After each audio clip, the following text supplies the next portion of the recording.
There's growing evidence that the French coastguard failed to respond adequately to the migrant boat that sank in the Channel a year ago exactly. 27 people died when that boat sank. Several others are still missing.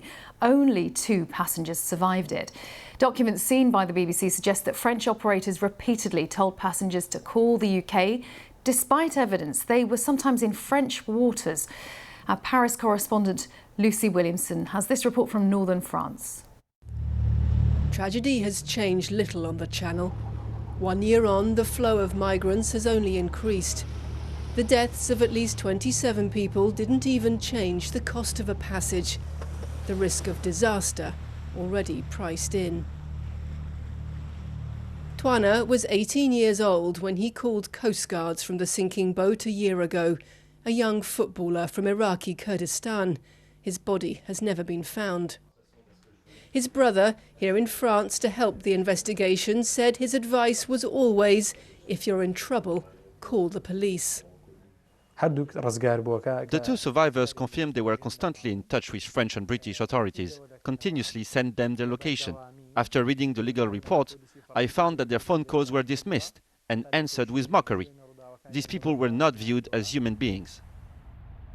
The French Coast Guard first received a distress call from the boat at 1:48 a.m. At that point, it seemed to be half a mile inside French waters. Documents seen by the BBC suggest operators did not call in rescuers as promised and instead contacted the UK. They repeatedly told desperate and screaming passengers to call the British Coast Guard. "You're in English waters," one says. "Wait, I'll transfer you to the UK." Another tells French emergency services they've been calling non-stop. "We know they're more or less in the English zone."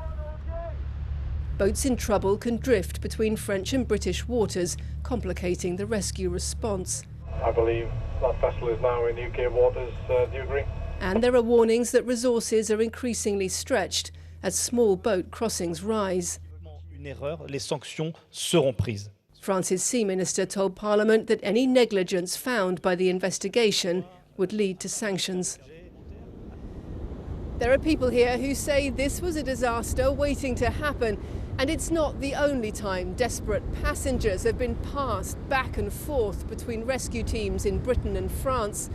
We've heard evidence that another migrant boat calling for help from the Channel experienced the same response just a few days before. When the 999 is talking, they said call to France, and when the French they said call to United Kingdom, and the both of them is laughing at us. These messages were received by a migrant helpline in Dunkirk 4 days before the Channel disaster. Raphael Cousin, who took the call, says a French lifeboat came to rescue them. So when someone is in distress at sea, they just need to be saved as soon as possible. So it's no time to talk about like who is going to save who and in which port are they going to be returned.